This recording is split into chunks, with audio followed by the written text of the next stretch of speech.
에스겔 소망을 보다라는 제목으로 여러분과 말씀을 나누도록 하겠습니다. 오늘 우리는 이국 땅에서 5년 동안 포로로 지내며 고통 속에 절망하고 있는 한 젊은이를 보게 되죠. 에스겔입니다. 제사장 가문의 사람이었고 여러 논란이 있지만 1장 1절에 기록된 것이 그의 나이라면 환상을 본 30이 되는 해 본래는 예루살렘 성전에서 그 성전을 감당하고 직무를 지키는 제사장이 될 나이였던 그런 비운의 사람이죠. 남유다는 바벨론에게 주전 605년과 또 주전 597년 두 차례에 걸쳐 공격을 받죠. 1차 공격 때에는 다니엘과 백성들이, 그리고 2차 공격 때에는 에스겔을 포함한 많은 백성들, 그리고 왕이 바벨론으로 끌려가게 되었습니다. 나라를 빼앗기고 포로가 된다는 것이 얼마나 서글픈 일인지 우리는 잘 알고 있습니다. 악독했던 과거 역사를 반성하기는커녕 다시 경제적으로 찬탈의 역사를 감행하는 요즘 일본을 보면은 참 가슴이 쓰리죠. 지난 강점기의 역사가 더욱 쓰게 느껴지는 요즘입니다. 그러나 오늘 에스겔의 마음은 아마 그보다 더 할 것입니다. 과연 내가 믿는 하나님이 살아계실까? 정말 살아계시다면 왜 우리 민족이, 하나님이 섬기는 우리 민족이 이렇게 고통을 당해야 할까? 모진 고통을 당해야 할까? 이스라엘 민족의 정체성이자 하나님 임재의 상징인 예루살렘 성전은 위기에 처해 있고, 지금 왕을 비롯한 수많은 유다 백성들이 언약의 땅을 떠나야 하는 초유의 일이 발생한 것이죠.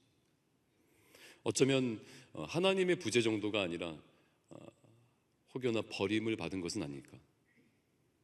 에스겔 개인적으로도 아마 그럴 거예요. 그토록 고대하고 고대하던 준비해온 제사장직을 하지 못하게 되었고, 또 갑작스레 부정한 이방 땅까지, 그 먼 곳까지 끌려와서 그 이방 땅에서 살아야 하는 현실이 아마 분명히 괴롭고 무거웠을 것입니다. 이런 질문과 의문들을 가지고 5년 동안 고통스러운 날들을 보내다가 어느 날 주님이 찾아오신 것이죠. 주님이 에스겔을 찾아와 환상으로 자신을 보이시고 소명을 주시는데, 그중 오늘 우리가 읽은 이 본문이 에스겔이 본 환상 중에 그 뒤쪽 부분입니다. 낙심하고 절망 중에 있던 에스겔에게 하나님께서 자신을 환상을 통해 보이신 것이죠. 그런데 여러분, 우리가 어제부터 보았지만 1장을 읽다 보면 다 아시겠지만 이 환상에 대해서 쉽게 그 그림이 그려지지 않습니다. 네 생물이 나오고요, 또 얼굴이 4개인데다가 또 날개까지 4개입니다.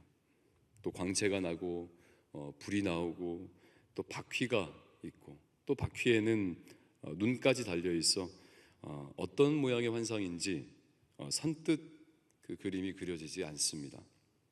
기이하게 생겼죠.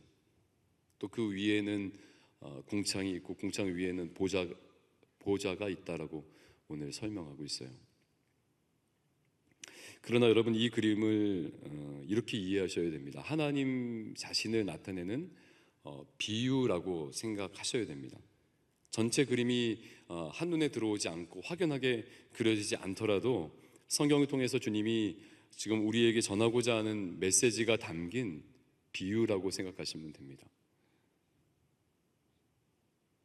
그래서 1장 앞쪽부터 다시 한번 살펴보면, 먼저 이제 환상이 북쪽에서 오는 폭풍과 큰 구름 속에서 나타난다고 말하죠.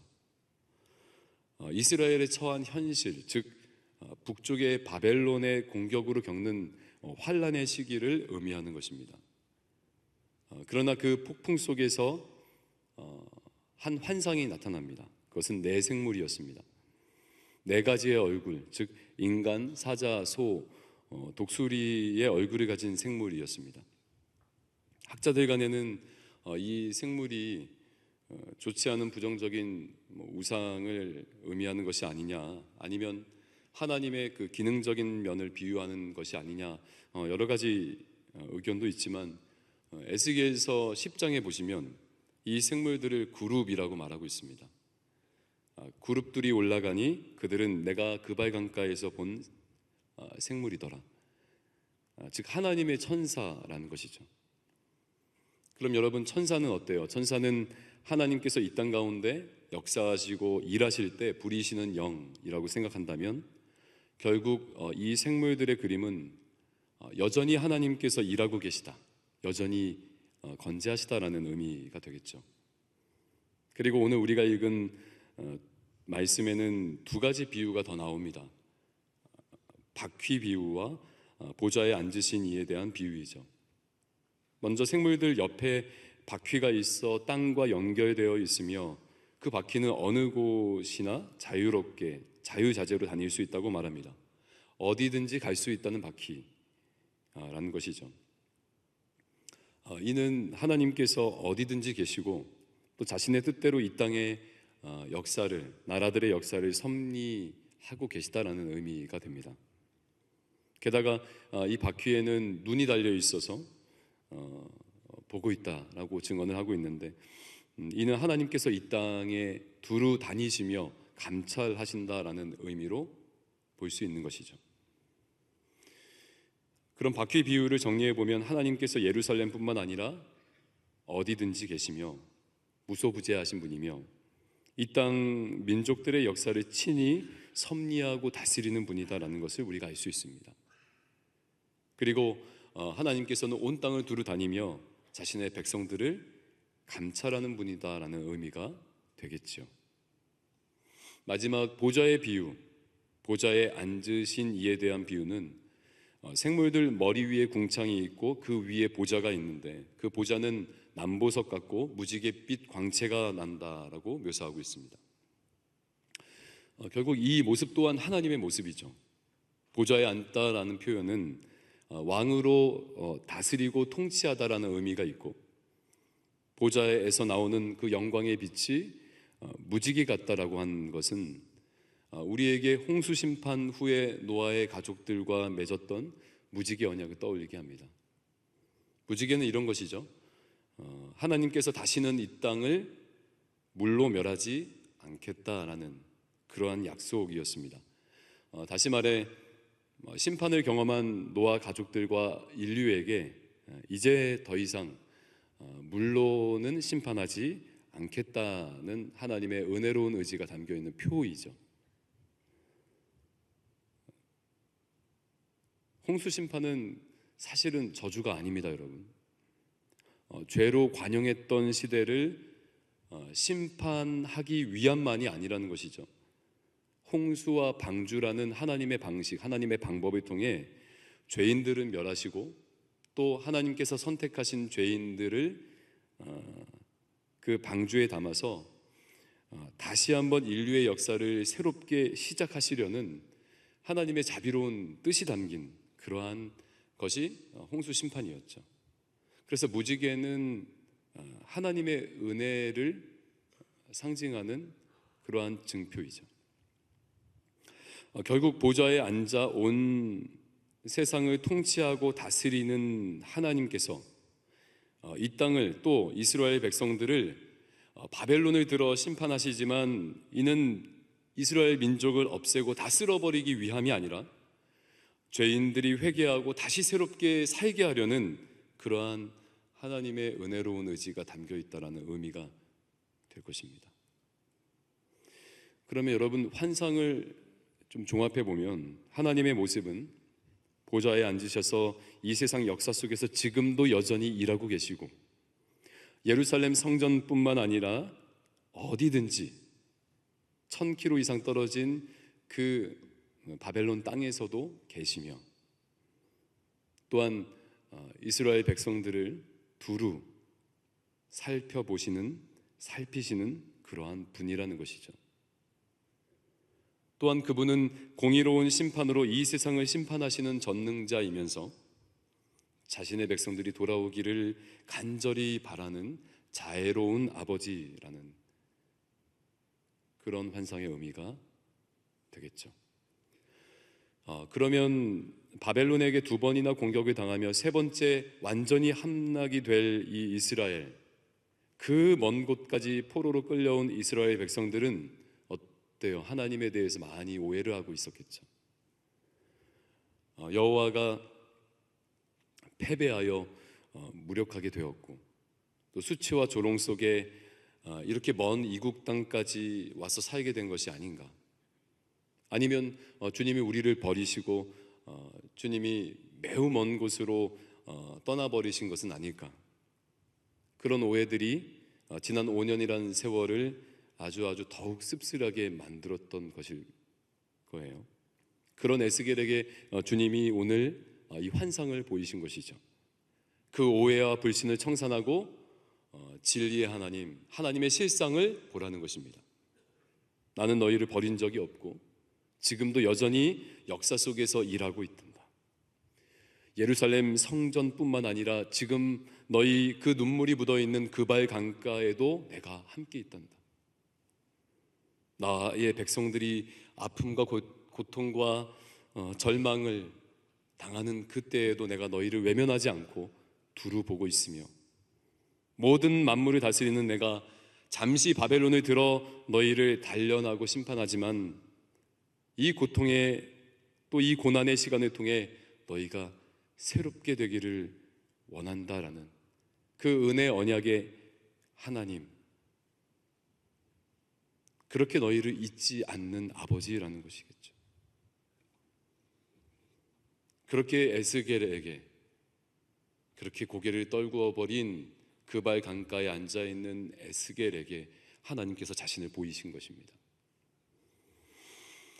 여러분, 오늘 이 1장 전체를 살펴보았으면 더 좋았을 뻔했는데 1장에서 에스겔이 성경을 읽는 독자들에게 자신이 본 환상이 어떤 역할을 하는지에 대해서 사실은 이 1장을 살펴보면 알 수 있습니다.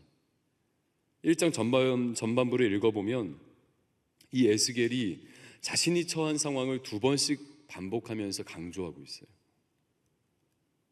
자신이 어디 있었는지, 또 그때가 언제인지, 언약의 땅이 아니라 부정한 땅에, 부정한 이방 땅에 있고, 그것도 그발 강가 데라빕 근처거든요. 데라빕은 홍수의 언덕이란 뜻의 땅이에요.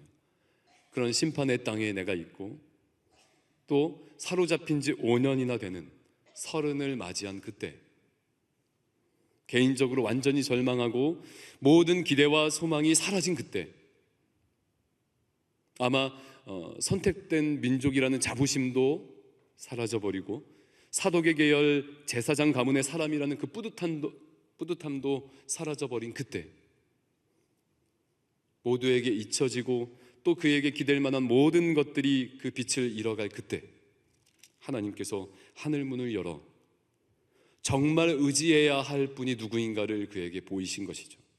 주권자, 전능자, 여전히 이 세상을 섭리하고 역사하시는 분, 결정적으로 그분은 죄에 대해 심판하시는 그런 공의로운 하나님이시지만 절대 모조리 다 쓸어버리기 위함이 아니라 우리를 새롭게 하시려는 은혜 언약의 하나님, 그러한 사실을, 그러한 진리를 에스겔에게 보여주고 싶었던 것이죠. 여러분, 우리 역시 하나님의 백성이지만 어때요? 신앙하다 보면 좋은 날만 있는 것이 아니잖아요. 신앙하다 보면 때로는 데라빕, 홍수의 언덕과 같이 낙심의 강에 앉아 있을 때도 있죠. 우리 안에 있는 우상과 죄악을 제하시려고 때로는 하나님께서 바벨론과 같은 몽둥이를 사용하실 때도 있죠. 그렇게 우리는 그발 강가에서 주님의 도우심과 손길을 전혀 느끼지 못하고 주님의 하나님의 부재를 느끼며 미래를 빼앗긴 에스겔처럼 그렇게 세상의 포로가 되어 내일이 없는 무력한 하루를 보낼 때도 많습니다. 그러나 여러분, 우리가 눈을 들어 다시 하나님을 주목한다면, 우리에게 주시는 말씀과 은혜에 따라 다시 한번 우리의 눈이 열려서 하나님을 보게 된다면, 여러분, 가장 절망스러운 그때가 가장 크게 하나님께서 역사하시고 하나님의 그 능력을 경험할 수 있는 기회임을 믿으시길 축복합니다. 다시 오늘 눈을 들어 말씀을 통해 하늘을 바라보시길 축복합니다. 그러면 하나님이 어떠한 분이신지, 과연 그가 누구신지, 그 진리를 따라 여러분 다시 힘을 얻을 수 있을 것입니다. 아, 맞아. 하나님이 일하고 계시구나. 내 눈에 보이지 않지만, 내 상황은 전혀 그런 것 같지 않지만 하나님이 일하고 계시는구나. 맞아. 그분은 주권자 하나님이셔. 지금은 우리 모두가 다 이런 모진 고통을 받지만 우리를 쓸어버리기 위함이 아니라 다시 우리를 새롭게 하시려는 그러한 은혜로운 자애로운 아버지의 계획이 있을 거야. 우리 하나님은 절대 나를 포기하지 않으시는 언약의 하나님이야. 그렇게 여러분, 우리가 그분이 하나님이 우리의 소망이시라는 것을 확신했을 때 다시 하나님의 사랑으로 우리에게 새로운 사명과 새로운 길을 열어주시는 은혜를 맛보게 되실 것입니다. 오늘도 여러분, 이 새벽 아침에 말씀을 통해 믿음으로 우리의 눈을 열어주셔서 기도하며 그 은혜 언약의 하나님, 지금은 어렵지만, 지금은 돌파구가 없는 것처럼 보이지만 그 자애로운 아버지의 손을 붙드시는 그런 복된 이 아침 되시길 주의 이름으로 축원드립니다. 같이 우리 말씀을 기억하면서 우리 주여 한번 외치고 기도하시고 또 기도하시다가 돌아가시겠습니다.